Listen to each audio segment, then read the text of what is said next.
The Clockmaker's Caravan. Chapter 1. Tock and the Missing Tick. In a cobbled cottage at the edge of Tickfield Lane, nestled between rustling hedges and morning glory vines, lived a bright-eyed mouse named Tock.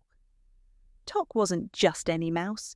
He wore a stitched waistcoat with tiny brass buttons, round spectacles always slipping off his nose, and a head full of questions that never quite stopped ticking.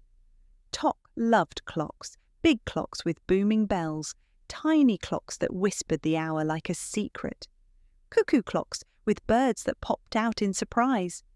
But most of all, he loved the clocks built by his grandfather, Master Gearloose, a legendary mouse clockmaker known across the hills and hedgerows.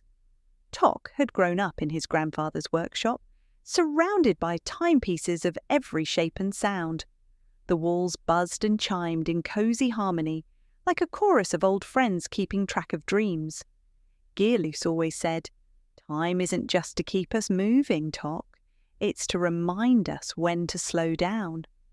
But lately, the clocks had grown strange. The sun clock blinked at midnight, the pie clock dinged at breakfast, and the grandfather clock, a proud oak giant who usually bellowed the hour, now hiccuped every time it tried to tick. And worst of all, Master Gearloose was missing. He had vanished one stormy night, leaving behind only his leather tool satchel and a note written on old blueprint paper. "Time is tangled. I must fix the threads. Don't follow unless you're certain." Tock wasn't certain, but he was curious, and that sometimes is even stronger. So he gathered gears and wheels, polished his tiniest spanner, and built something no mouse had ever built before, a miniature caravan, no larger than a loaf of bread, made entirely of clock parts. It had tick-tock wheels, a compass chimney, and little drawers that whispered the hour when opened. "I'm going," Tock said aloud, standing beneath the sputtering cuckoo. "If time is tangled, I'll follow the threads." He packed a bag of cheddar buttons, fastened the satchel across his chest, and climbed into the caravan. As the first morning bell rang out, though possibly an hour late, Tock clicked a lever and the caravan rolled forward with a whir and a ding. Off he went, past the sleepy pond and the snoring scarecrow, toward the unknown. And so began the journey of the Clockmaker's Caravan. Chapter 2. The Village of Sleepy Seconds. The road wound like a sleepy snake through fields of dandelion fluff and drowsy daisies. Tock's tiny caravan ticked softly as it rolled over pebbles and petals, the wheels clicking in quiet rhythm.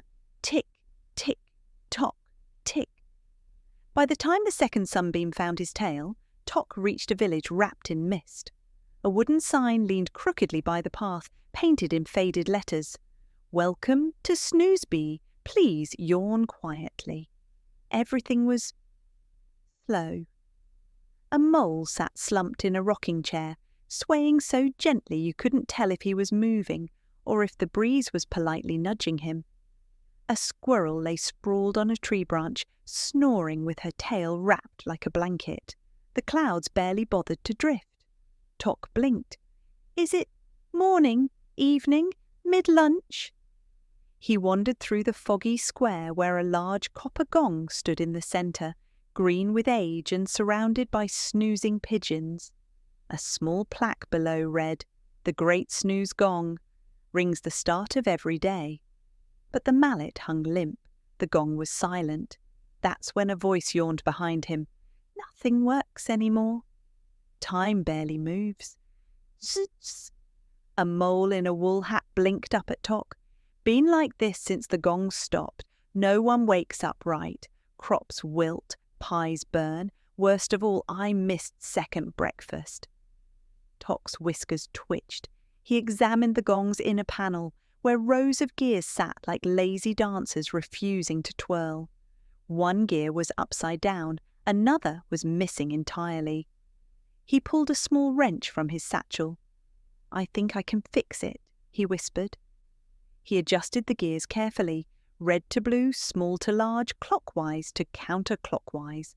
The last gear, a glimmering golden one, he popped into place with a click. The gong gave a deep, echoing hum, goong, and the mist quivered.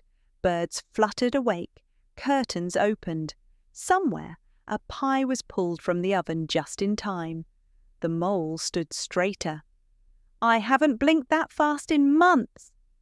The squirrel yawned and tumbled from her branch, landing on her paws with a cheerful chirp. The village brightened, not with sunshine, but with motion. Tock smiled. "Sometimes it only takes a little tick to wake the world." With a cheerful ding, the caravan rolled on, toward the dark hills where even shadows didn't dare to blink. Next stop, somewhere deeper, somewhere darker, somewhere with no light at all. Chapter 3. Echo in the Dark. The road led into the hills like a trail of forgotten thoughts, curling into the mouth of a vast cave. The sign at the entrance had long since crumbled, but someone had scratched a single word into the stone wall with a claw or a nail. Hush Tock tugged his waistcoat tighter. "Well, that's not ominous at all," he whispered. Inside, the world turned pitch black, not the cosy kind of darkness that tucks you in at night, but the deep, echoing dark where even shadows forget to exist. No ticking, no light, just silence and the sound of Tock's nervous paws pat-pat-patting against the cold stone. He took one cautious step forward, then another, then bonk. He walked straight into a wall. "Youch," he mumbled, rubbing his nose. "That's it. I'm officially lost." Somewhere above, a soft click echoed, then a whispery voice, like the sound of wings brushing wind. "You're not lost. You're just listening wrong." Tock squinted upward. "Who said that?" Out of the dark swooped a small figure, no larger than a teacup, with leathery wings, tufted ears, and cloudy silver eyes. The creature hovered gracefully, her voice like a wind chime in winter. "I'm Echo," she said. "I can't see time, I hear it." "You hear time?" Echo nodded. "Every second has a sound if you know how to listen." She floated in circles, her ears twitching. This cave once held the time drum. It beat the seconds through the mountain. But now it's clogged, all tangled up in silence. Tock's curiosity tingled. "Can we fix it?" Echo grinned. "I was hoping you'd ask." Together they crept deeper. With Echo leading by sound and Tock feeling the walls like a mole on a mission, they found the time drum, a giant wooden barrel tangled with vines and dust. "Ready?" Echo whispered. Tock tightened his tool belt. "Let's do it." They worked in rhythm. Echo used her echolocation to find jammed pieces. Tock used his paws to twist, hammer, and nudge. Slowly, the vines loosened, the dust cleared, and the drum gave a low, rhythmic ba-dum, ba-dum, ba-dum. The cave lit up faintly with glowing numbers. 1, 2 dots, 3 dots. Tock's jaw dropped. "You fixed it with sound," Echo smiled. "We fixed it. Now time can echo again." As they emerged into the evening light, Tock felt something new. He wasn't travelling alone anymore. He had a friend. And ahead, in the golden haze of dusk, a figure was waiting, slow and steady as the tick of a patient clock. Chapter 4. Tempo the Turtle. The path curved gently downhill, where the land split into puzzle pieces. Some patches of grass shimmered in morning light. Others were covered in stars. One hill had springtime butterflies. The next had frost on the ground. Tock tapped his pocket watch. It spun in dizzy circles. Echo blinked her ears. "The seconds are arguing." A crooked wooden sign jutted out of a dandelion stump. "Welcome to the border of zones. Please wait in all directions." Tock's caravan gave a mechanical hiccup. The wheels squeaked and stopped. Out of a swirl of cherry blossoms and snowflakes, a turtle emerged. wearing a tiny red necktie and balancing a stack of paper schedules on his shell. He looked up slowly and said, "You're off schedule by 14 minutes and 6 time zones." Tock blinked. "Are you a clock inspector?" "No," said the turtle. "I'm tempo. I keep the border from falling asleep or exploding. Depends on the day." Echo hovered beside Tock. "Time's overlapping again." Tempo nodded solemnly. "It's the time border.